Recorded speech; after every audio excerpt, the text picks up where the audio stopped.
नमस्कार। नई बुलंदी कार्यक्रम में आप तमाम दर्शकों का स्वागत है। पर्यावरण, जलवायु, ये परिवर्तन का दौर चल रहा है। जलवायु परिवर्तन के इस दौर में हम कहाँ खड़े हैं, हमारे ऊपर उसका क्या प्रभाव पड़ रहा है और हम उसके बचाव के लिए, उसको व्यवस्थित करने के लिए क्या क्या कर सकते हैं, ऐसे तमाम विषयों पर आज चर्चा के लिए हम उपस्थित हुए हैं। हमारे साथ इस चर्चा में शामिल हो रहे हैं डॉक्टर नीतीश प्रियदर्शी जी। डॉक्टर नीतीश प्रियदर्शी जी वेटरेंड पर्यावरणविद हैं, पेशे से भूगर्भ विज्ञान के प्राध्यापक हैं। नीतीश जी, हमारे स्टूडियो में आपका बहुत बहुत स्वागत है। नीतीश जी, जब हम पर्यावरण और संतुलन की बात करते हैं, पर्यावरण में परिवर्तन की बात करते हैं, तो एक आम आदमी को समझने के लिए ये क्या है और कैसे हम इसको समझ सकते हैं कि पर्यावरण में असंतुलन पैदा हो रहा है? देखिए, इसको समझने के लिए एक सब जो आसान तरीका है कि आप बहुत लोगों से बात कीजिएगा, पूछिएगा लोगों से, तो लोग बताएंगे कि 20 साल पहले ऐसे होता था जी। रांची के में लोगों से बात कीजिएगा तो आज से 30 साल पहले हम लोग गर्मी में भी पंखा नहीं चलाते थे। तो बहुत सारी थ्योरीज आते रहती हैं पहले, प्लस आपके पास डाटा भी होगा जो पिछले साल का इस समय का तापमान कितना था रांची का, आज कितना है, 10 साल पहले क्या था, ये सब आपका मेंशन है।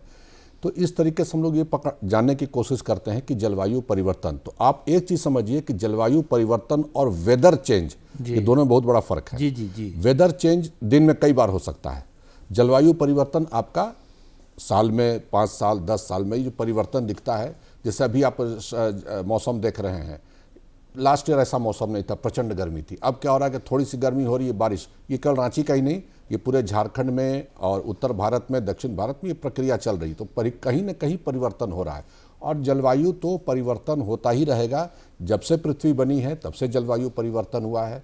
झारखंड, रांची, ये सब में पहले भी जलवायु परिवर्तन हुए हैं, आज भी जलवायु परिवर्तन हो रहा है।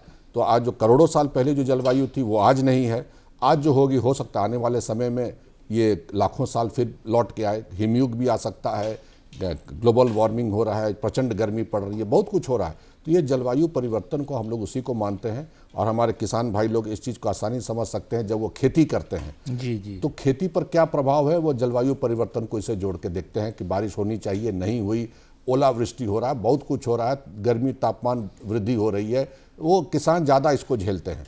तो इस तरीके से हम लोग ये समझ सकते हैं कि जलवायु परिवर्तन जो है ये निरंतर प्रक्रिया है, इसको हम रोक नहीं सकते हैं, इसको हम लोग ट्रिगर कर दे रहे हैं। अच्छा, ये हमारे लिए कितना हार्मफुल है जो आज का जो ये परिवर्तन का दौर है, जलवायु परिवर्तन का दौर है, वो कितना हमको हार्म पहुंचा रहा है? देखिए, जलवायु परिवर्तन जो भी हो रहा है हार्म तो हो रहा है, क्योंकि जलवायु परिवर्तन से हार्म नहीं होता है, हार्म होता है कि कितना तेजी से जलवायु परिवर्तन हो रहा है। देखिए, जब से पृथ्वी बनी है 4.5 बिलियन ईयर से जलवायु परिवर्तन, पहले हिमयुग था, फिर गर्म आया, फिर हिमयुग आया, ये आपका फिर गर्मी आ गई, तो वो चलता रहा। अभी हाल में हम लोग हिमयुग छोड़ के आए हैं 10,000 साल पहले। ऐसा मैंने लोगों को आश्चर्य हुआ कि 10,000 साल पहले हाल में ही कह रहे हैं, लेकिन जियोलॉजिकल टाइम स्केल में 10,000 साल पुराना है। तो इसमें लेकिन अब दिक्कत क्या हो रही है कि जलवायु परिवर्तन में ट्रिगर हो रहा है, तेजी से जलवायु परिवर्तन हो रहा है और इसका सबसे बड़ा असर हमारे स्वास्थ्य पे और हमारे एग्रीकल्चर पे, हमारे जल पे, सब चीज़ों पर पड़ रहा है जलवायु परिवर्तन का असर। ये सबसे बड़ा जो है, एक लोग इस चीज़ को समझ नहीं पा रहे हैं, लेकिन ये है कि जलवायु परिवर्तन का असर मल्टीफेरस, चार मैनीफोल्ड जिसको अंग्रेजी में कहते हैं, वो पड़ रहा है हमारे स्वास्थ्य, इकोनॉमी, एग्रीकल्चर, सब पर। ये अगर झारखंड के परिप्रेक्ष्य में हम अगर देखें जी, तो जैसा कि झारखंड में हम जानते हैं कि यहाँ की जो कृषि है या यहाँ की जो संस्कृति है, जो कल्चर है, मतलब समेकित सभी मिला करके, तो वो वर्षा पर ही आधारित है। बिल्कुल। तो यहाँ पर कौन सा इम्पैक्ट, कैसा इम्पैक्ट पड़ेगा? देखिए, यहाँ पर दो तरह का इम्पैक्ट पड़ रहा है। एक तो एग्रीकल्चर पड़ रहा है, क्योंकि हमने कुछ साल पहले ये साहेबगंज, पाकुड़, गोड्डा, साहेबगंज वगैरह में मैंने जो हमने रिसर्च प्रोजेक्ट किया था, impact of climate change on livelihood जी, तो हमने देखा कि महुआ का जो था, महुआ का जो होता था वो काफ़ी नीचे गिर गया, यानी महुआ के उत्पाद में काफ़ी कमी आई। हाँ, काफ़ी कमी आ गई। बहुत सारे धान वगैरह के खेती में भी काफ़ी जो था वो लोग को शिफ्ट करना पड़ा, जो पुराना ट्रेडिशन था नए ट्रेडिशन में आना पड़ा। तो ये एक वहाँ पर जो हमने देखा स्थिति, वो झारखंड में भी हो रहा है। और दूसरा क्या है कि जो बारिश की जो हो रही है उसका हमारा भूमिगत जल पर असर पड़ रहा है, पीने के पानी पर असर पड़ रहा है। जब बारिश होनी चाहिए नहीं होती है, जब नहीं होनी चाहिए खूब होती है। जहाँ बारिश हमको डिस्ट्रीब्यूट होता था महीना भर में, वो हमको अब 1 हफ्ता में हो जा रहा है, तो वो पानी बह के निकल जा रहा है। तो ये एक बड़ा मतलब ये चैलेंजिंग हो रहा है, क्योंकि आप इसको समझ नहीं पा रहे। पहले फुहार पड़ता था, 1 हफ्ता, 10 दिन, 15 दिन पड़ता था, चलता था, अब वो पानी 4 दिन में हो जा रहा है। हेवी डाउनफॉल, वो हमारा वाटर रिचार्ज भी नहीं हो रहा है, तो वो पानी सब बह के निकल जा रहा है। और मिट्टी का कटान भी बड़ी तेजी से बहुत तेजी, उससे कब कटेगा मिट्टी, क्योंकि हम जंगल हटा रहे हैं।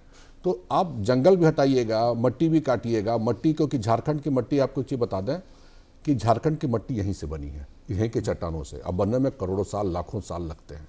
मतलब नीतीश जी, अब ये थोड़ा सा समझने की चीज़ है कि जैसे आपने कहा कि वो मैं समझ सकता हूँ कि यहाँ की मिट्टी यहीं से बनी है, तो क्या मिट्टी बाहर से भी आती है क्या? आती है, हाँ, वो हम बता रहे हैं, ड्रिफ्ट थ्योरी, वो आती है बिहार वगैरह, जहाँ बाढ़ आता है तो हर साल नया मिट्टी लाके वहाँ पर छोड़ जाता है। लेकिन झारखंड में बात करें, रांची की बात करें, तो यहाँ की मिट्टी यहीं से बनी है, कहीं बाहर से मिट्टी नहीं आएगी। अगर आप 10 सेंटीमीटर मिट्टी निकाल के बर्बाद भी कर देते हैं, वो 10 सेंटीमीटर बनने में हजारों हजार साल लगेंगे।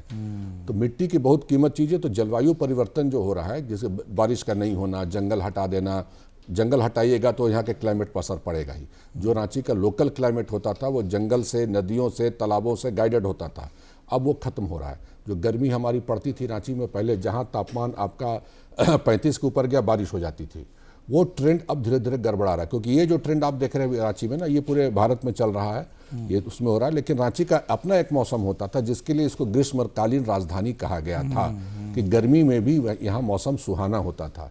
तो ये सब हमारे परिवर्तन हो रहे हैं। जाड़ा जितना पड़ना चाहिए, पहले पड़ता था जाड़ा, अब लोग कहते हैं ठंड बहुत पड़ रही है। हम लोग अपने स्कूल डेज में याद करते हैं कि जाड़ा काफ़ी कड़ाके की पड़ती थी ठंड, अब वैसी ठंड नहीं पड़ती है। ये हम लोग ये सोशल वेबसाइट्स वगैरह में पढ़ के हम लोग ठंड लगने लगती है, लेकिन ये ठंड जो है पहले से कम हुई है, गर्मी बढ़ी है, बारिश इरेटिक हुआ है। ये सब जलवायु परिवर्तन का मतलब ये जो है सो कहीं ना कहीं तापमान में वृद्धि हो रही है। बिल्कुल, और ये तापमान में वृद्धि क्योंकि हम ही कर रहे हैं। और यही नहीं, तापमान में वृद्धि होने का बहुत सारा कारण है। जैसा हमने कहा, जंगल हटा दे रहे हैं, हम लोग कंक्रीट का जंगल पैदा कर रहे हैं, हरियाली पर ध्यान नहीं दे रहे हैं। तो ये आपका छोटा जैसे तैसे डेवलप कर रहे हैं। और आपको याद भी होगा कि जब लॉकडाउन लगा था तो सारा मौसम अपने इस समय पर आ गया था, सब कुछ अच्छा हो गया था, और नदियां साफ हो गई, मौसम साफ हो गया। जो लोग इनहेलर यूज़ करते थे दमा का, वो यूज़ नहीं कर रहे थे, हम लोग एसी नहीं चला रहे थे गर्मी में, बारिश हो रही थी। तो ये नेचर ने बता दिया कि हमको मत छेड़ो, अगर हमको छोड़ देते हो तो हम फिर वापस पृथ्वी पर उसी अवस्था को ले आएंगे जो आज से 100 साल पहले था। अच्छा नीतीश जी, तो यही हम फिर आपके सामने यही हम प्रश्न कर रहे हैं कि जब ये जो परिवर्तन अभी हम देख रहे हैं, तो उसमें हम क्या कर सकते हैं, यानी एक आम व्यक्ति क्या कर सकता है? देखिए, सबसे बड़ी चीज़ क्या है कि जो हम व्यक्ति की बात कर रहे हैं, हम लोग बहुत कुछ कर सकते हैं जो हम लोग नहीं करते हैं। एक तो सबसे बड़ी चीज़ है कि जंगल बचाओ। देखिए, एक चीज़ आपको पहले कह देते हैं, जंगल बचाने की बार बार बात क्यों हम करते हैं? क्योंकि आप जंगल नहीं लगा सकते हैं, आप पेड़ लगा सकते हैं, जंगल अपने आप होता है। अच्छा, पेड़ और जंगल में भी फर्क है। आप पेड़ लगा दीजिएगा, जंगल आप कैसे लगाइएगा?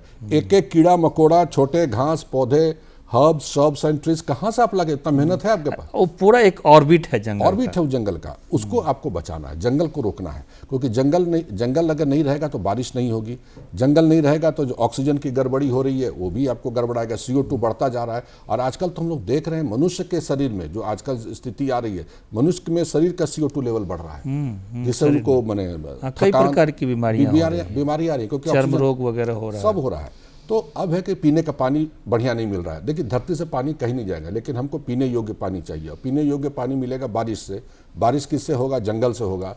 तो आप सब चेन को ब्रेक कर रहे हैं। तो इसके चलते तो हम ये कर सकते हैं कि हम जंगल बचाएं, नदियों को, तालाबों को बचाएं, क्योंकि हमारे पूर्वज इन सब चीज़ों की पूजा करते थे, इन सब चीज़ों पर ध्यान देते थे कि भाई हमको पेड़ की पूजा करनी है, नदियों की पूजा करनी है, पहाड़ की पूजा करनी है। तो हम तो सब वही काम करते जा रहे हैं जो कि पृथ्वी अब रिएक्शन मोड में आ गई है, वो अब हमको एलिमिनेट करेगी।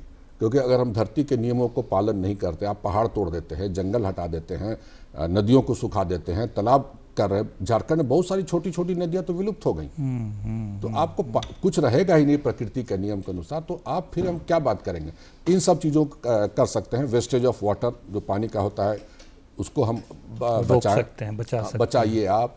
अपने घर के आसपास हरियाली रखिए, ग्रीनरी रखिए। जो आपके घर का जो सामने का आंगन चाहे पीछे का हो, उसको मिट्टी से रहने दीजिए, सीमेंट से मत ढकिए। ये एक बड़ी बात आपने कही है कि जैसे आजकल हम देखते क्या है ना कि कोई घर बनाता है तो गांव में भी ये अब सिस्टम डेवलप हो गया है, तो कंक्रीट से या वो ब्रिक्स से वो चारों तरफ उसको पैक कर देता है। इसका भी कुछ प्रभाव पड़ता है हमारे भूमिगत जल पर प्रभाव पड़ेगा। और वो भूमिगत जल में क्या होता है कि जो बारिश का पानी हुआ बह के ऊपर से निकल गया। आपको अगर टाइल्स बिछाना ही है, बहुत शौक है आपको बिछाने का, तो परफोरेटेड टाइल्स बिछाइए, छिद्र युक्त जो होता है कि बारिश का पानी नीचे जाएगा, तो वो आप कर सकते हैं। अब उससे क्या होगा ना कि जब बारिश के समय पानी चाहिए, जो हमको इवापोरेशन वाष्पीकरण से जो पानी मिलता था पहले मिट्टी से, वो अब नहीं मिल रहा है। दूसरा क्या हो रहा है कि इस गर्मी के चलते से क्या हो रहा है ना कि बहुत सारे शहर जो है ना अर्बन हीट आइलैंड इफेक्ट में आ गए हैं। अर्बन क्या टर्म का उपयोग किया अर्बन हीट आइलैंड इफेक्ट। हाँ, ये क्या होता है? बड़ी अच्छी बात आपने बताई है। इसमें क्या हो रहा है कि रांची शहर भी आ गया है। इसमें क्या होता है कि शहर जो है तप रहा है। तो अर्बन हीट, हमने कहा गर्मी, आइलैंड मतलब एक तरह का द्वीप बन जाना, उसका प्रभाव बन जाना, मतलब गर्मी का द्वीप बनना शहरों में, और उसका एक प्रभाव पड़ना। हाँ, ये देखने को मिलता है कि शहर ज्यादा गर्म है, बशर्ते कि उसका जो अम्लैंड एरिया है उसका कम गर्म है, या ग्रामीण क्षेत्र और ज्यादा कम, इससे तापमान में कम है। और हमने अभी हाल में रांची शहर में ही हमने देखा है कि कुछ कुछ एरिया में, जैसे जो खेत वाला एरिया, हम स्कूटर से गुजरे, क्या ठंडी हवा, बिल्कुल लगा जैसे कि तापमान 3-4 डिग्री कम हो गया। तो नेचर तो सब बता रहा है भाई, हम लोग उसको ध्यान नहीं दे रहे हैं। अब उससे क्या होता है कि जो अर्बन हीट आइलैंड इफेक्ट के चलते क्या हो रहा है कि जो शहर तप रहा है तो गर्म हवा ऊपर उठ रही है, और जो बादल आते भी होंगे बरसने के लिए ना, उनको ठेल के बाहर।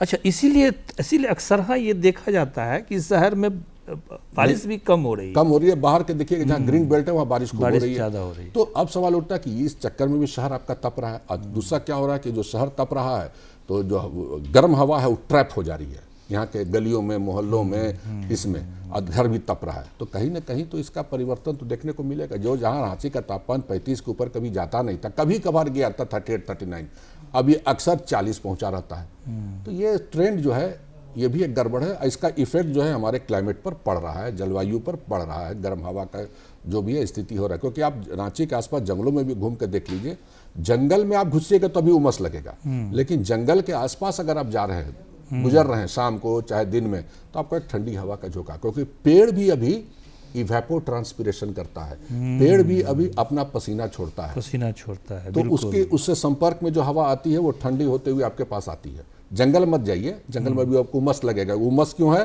क्योंकि पेड़ भी इवेपो ट्रांसपिरेशन कर रहा है, लगेगा। जैसे सुराही का होता है, सुराही में इवेपो ट्रांसपिरेशन, जब पानी अंदर का ठंडा रहता है इसलिए बाहर गर्म रहता है, तो वो सेम प्रकृति में भी हो रहा है।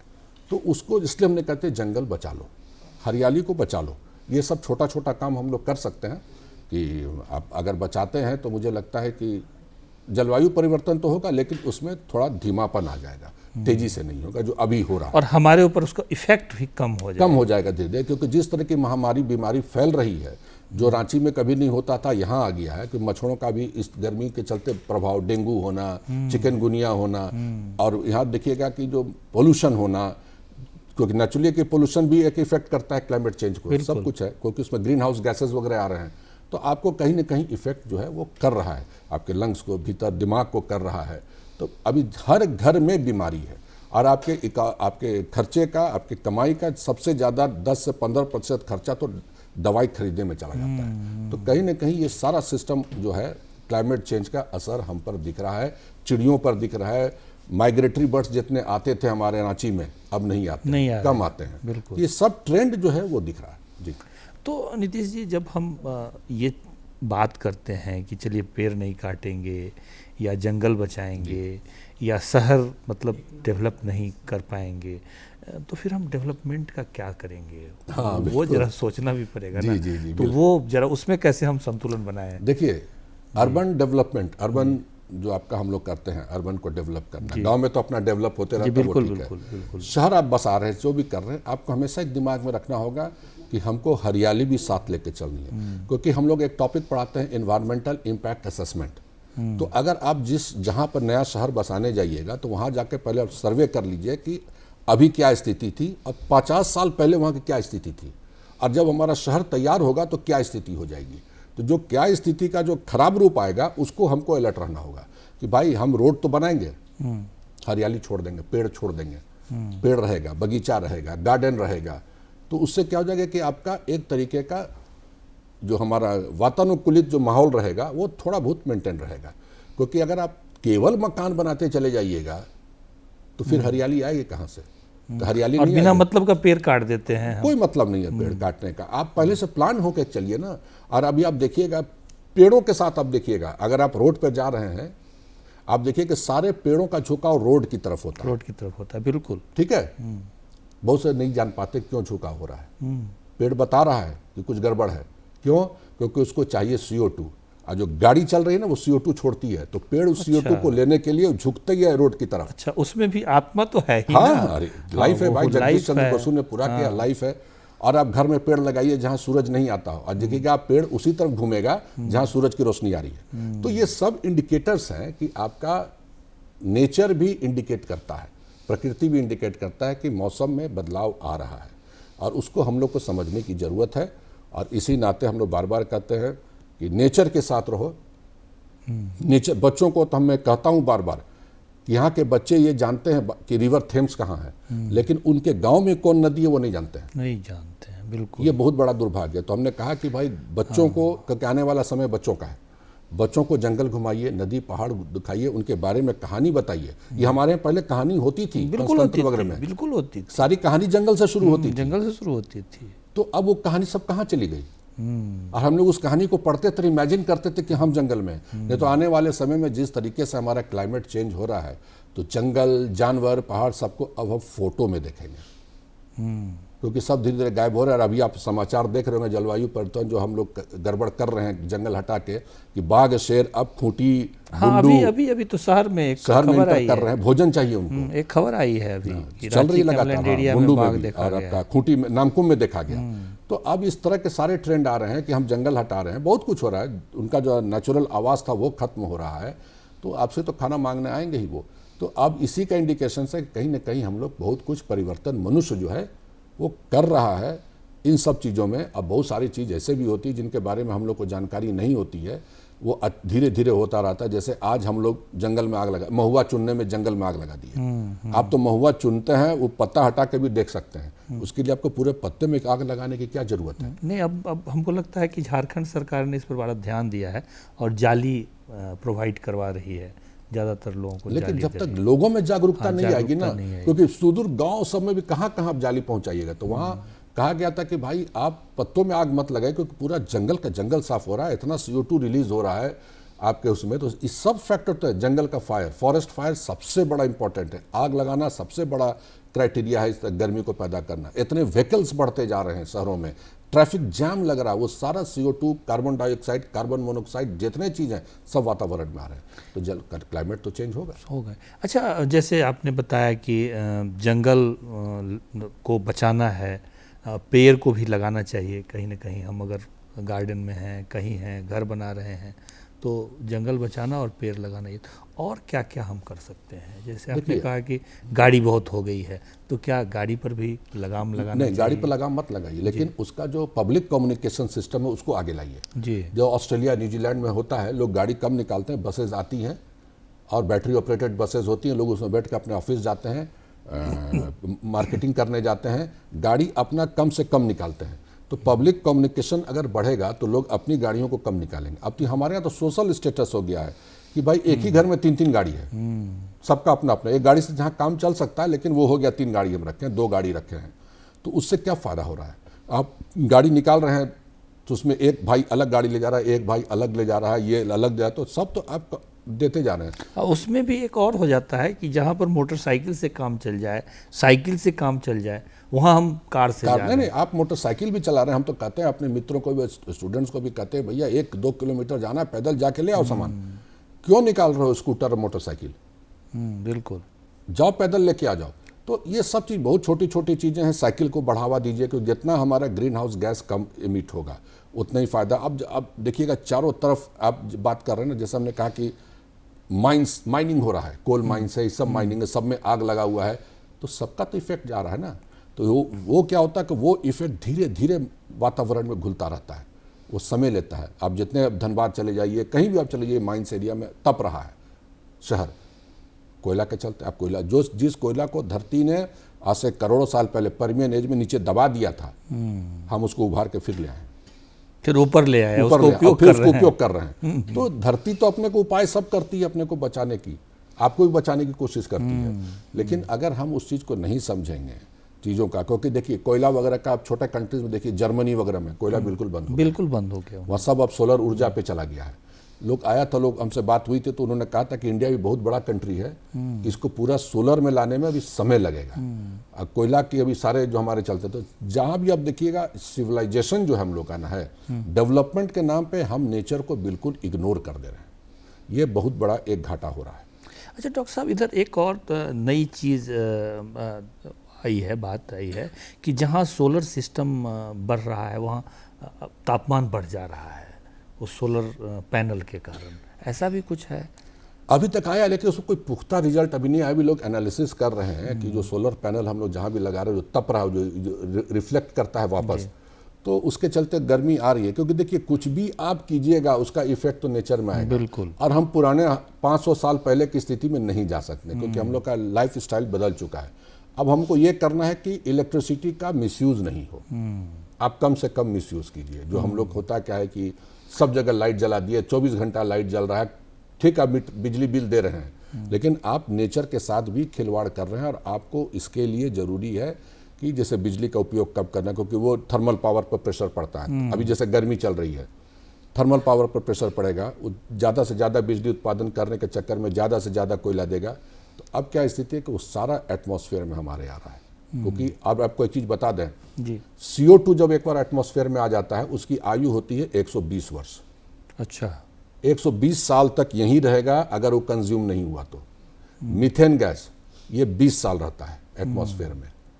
अगर और हम क्या कर रहे हैं कि पेड़ भी काट दे रहे हैं। जो पेड़ CO2 को एब्जॉर्व करना है उसको भी काट दे रहे हैं। तो भाई CO2 तो आपका एटमॉस्फेयर में बढ़ता जाएगा, तो गर्मी बढ़ती जाएगी। तो नेचुरली है कि जब गर्मी बढ़ेगी तो क्लाइमेट चेंज आपका होगा। क्लाइमेट जो पहले था अब नहीं रहेगा। आप हर साल देखिए CO2 का जो आता है PPM में वैल्यू बढ़ता जा रहा है धरती का। और आप जंगल काट रहे हैं, उतना आग लग गया ब्राज़ील में, अमेरिका में, ऑस्ट्रेलिया में, अफ्रीका में, कहाँ जाएगा वो सब? झारखंड में रांची में कितना भी मौसम फरवरी मार्च में जंगलों में आग लग जाती है। पूरा लगा रहता है। सब CO2 जो आ रहा है एटमॉस्फेयर में वो जाएगा कहाँ? तो आप ही के आसपास रहेगा ना। इसलिए शरीर में भी आपका CO2 बढ़ रहा है। तो हमेशा सुस्ती बना रहना, लेथार्जी बना रहना, आपका कहीं ना कहीं ऑक्सीजन की बॉडी में भी कमी हो रही है, क्योंकि ऑक्सीजन आपको अब आ नहीं रहा है बढ़िया। अब ऑक्सीजन वेरिएशन देखा जाए तो हर शहर का अलग अलग हो जाएगा। तो ये डेविएशंस बहुत ज़्यादा हो रहा है, जिसका असर हमारे जलवायु पर तो पड़ेगा ही। ऑक्सीजन भी कम होगा, CO2 बढ़ता जाएगा, गर्मी बढ़ती जाएगी, और वाष्पीकरण के लिए पानी नहीं मिलेगा। तो सब तो मल्टीफेरस काम हो रहा है, एक साथ मिलकर गड़बड़ कर रहे हैं हम लोग। अच्छा, एक व्यक्ति को क्या करना चाहिए? जैसे कोई एक आम आदमी है और कुछ भी नहीं कर सकता, वो बहुत बड़ा प्रोजेक्ट नहीं कर सकता, बड़ी बड़ी चीज़ें नहीं कर सकता है, तो एक आम व्यक्ति को क्या करना चाहिए? देखिए आम व्यक्ति को, उसमें हम और आप दोनों सब हाँ बिल्कुल, हम अपनी ही बात कर रहे हैं। तो आपको अपने से बहुत कुछ करना है। जैसे हमने कहा कि घर में आप ग्रीन बेल्ट लगा सकते हैं, छतों पर लगाइए, आप अगल बगल लगाइए, मिट्टी को मत बर्बाद कीजिए। ये सब हम लोग कर सकते हैं। मिट्टी को काट करके उसको बर्बाद मत कीजिए। और जहाँ तक रही बात है कि मिट्टी अगर आपके पास है, देखिए आने वाले समय में मिट्टी अगर नहीं मिलेगी तो आप खाना कहाँ उपजाइएगा, सब्जी कहाँ उपजाइएगा? बिल्कुल। आप लोहा लकड़ नहीं खा सकते हैं, आपको तो भोजन चाहिए। बिल्कुल। तो वो सब चीज़ पर आपको ध्यान देना होगा अपने लोगों में। पानी का वेस्टेज मत कीजिए, बिजली का मिसयूज़ मत कीजिए, जितना कम हो सके। जैसे लोग जो AC चलाते हैं, ज़रूरत पड़ने पर ही AC चलाए, क्योंकि AC का जो गर्म हवा निकलती है वो भी एक असर डालती है हमारे क्लाइमेट पर। उसमें कुछ गैस होता है, CFC लोग कहते थे, लेकिन अब कुछ नया ट्रेंड आ गया है। तो उस सब गैसेज निकलती हैं बाहर, जो कि शहर को तापमान में गर्मी लाती है। तो AC का जब ज़रूरत हो तभी जलाइए। बहुत लोग को देखें आज भी कि AC का इस्तेमाल नहीं कर रहे हैं। ये अच्छी बात है, क्योंकि उससे बीमारी भी होती है, आँखों में सूखापन, बहुत चीज़ होता है, तो लोग नहीं करते हैं। लेकिन नहीं करने का उसका उपाय को क्या, बहुत लोग का, हम लोग का लाइफ स्टाइल बदल गया है। और जितना हमारा लाइफ स्टाइल बदलेगा, हम जलवायु पर उतना ही प्रेशर डालेंगे। जितना ही हम जलवायु से, मतलब वातावरण से, नेचुरल वातावरण से दूर रहेंगे, उतना ही ज़्यादा जलवायु पर हम प्रेशर डालेंगे, क्योंकि हम अपने आराम के लिए उन सब चीज़ों का इस्तेमाल करेंगे जो कि नहीं करना है, उन सब चीज़ों का इस्तेमाल प्रकृति को, क्योंकि प्रकृति भी कब तक हमको बर्दाश्त करेगी। तो वो 5 महाविनाश कर चुकी है धरती जब से बनी है। अच्छा, अभी तक जब से धरती हमारी आई है अस्तित्व में, तब से 5 महाविनाश हो चुका है और हम 6ठे महाविनाश में प्रवेश कर चुके हैं। अच्छा अच्छा, तो ये इसके लिए हम लोग को अब तैयार रहने की जरूरत है। अच्छा, जो मतलब महाविनाश बड़ा इंटरेस्टिंग चीज़ आपने बताया प्रोफेसर साहब, जो महाविनाश है ये थोड़ा सा बता देते हैं। देखिए क्या होता, महाविनाश का कारण क्या कि सबसे बड़ा महाविनाश हुआ था परमियन काल में, जब कोयला बना था। उसमें 98% जीव जो थे हमारे धरती से गायब हो गए। तो उसका उस वक्त कारण था नेचुरल, जो उस वक्त ग्रीन हाउस, ग्लोबल वार्मिंग हुआ, ग्रीन हाउस, लेकिन वो ज्वालामुखी विस्फोट वगैरह से होता था, समुद्र का जलस्तर नीचे चला गया, बहुत कुछ हुआ था। अब क्या हो रहा है, जो उसमें क्या सारे जीव हटते चले गए, फिर नए जीव आए। लास्ट हमारा महाविनाश डायनासोर, अच्छा, जो सबसे बड़ा महाविनाश हुआ था, उसमें हटे। तो अंत में ये देखा गया कि पृथ्वी उन्हीं को हटाती है जो कि देखती है कि पृथ्वी के नियमों के अनुसार नहीं चल रही है। डायनासोर क्या था कि पूरे धरती पर राज किया, दूसरे जीवों को खाने नहीं दे रहा था, पृथ्वी उसको हटा दी। उसी अच्छा, वो अपना डोमिनेट करने लगा था। आप देखिएगा उसी के समय की गोरैया है, उसी के समय का ड्रैगन फ्लाई है, उसी के समय का बहुत सारे जीव जंतु बच गए, डायनासोर गायब हो गए। बड़ी अच्छी बात बताई प्रोफेसर साहब ने कि हमारा जो जीवन का आधार है वो प्रकृति है, और जितना ही हम प्रकृति से दूर जाएंगे उतना ही हम प्रकृति पर दबाव डालेंगे, और इसके बाद जो प्रकृति अपना बदला लेगी वो हमें माइनस कर देगी, हमें इस धरती से ही समाप्त कर देगी। और ये पूर्व में हुआ भी है। ऐसे तमाम विषय पर हमने चर्चा किया, और जलवायु में जो तेज़ी से परिवर्तन हो रहा है उस पर भी हमने चर्चा की। प्रोफेसर साहब हमारे स्टूडियो में आए, आपका बहुत बहुत आभार, बहुत बहुत धन्यवाद। ऐसे ही विषय को लेकर के हम आगे भी आपके सामने उपस्थित होते रहेंगे। तब तक के लिए हम विदा लेते हैं। जोहार, नमस्कार।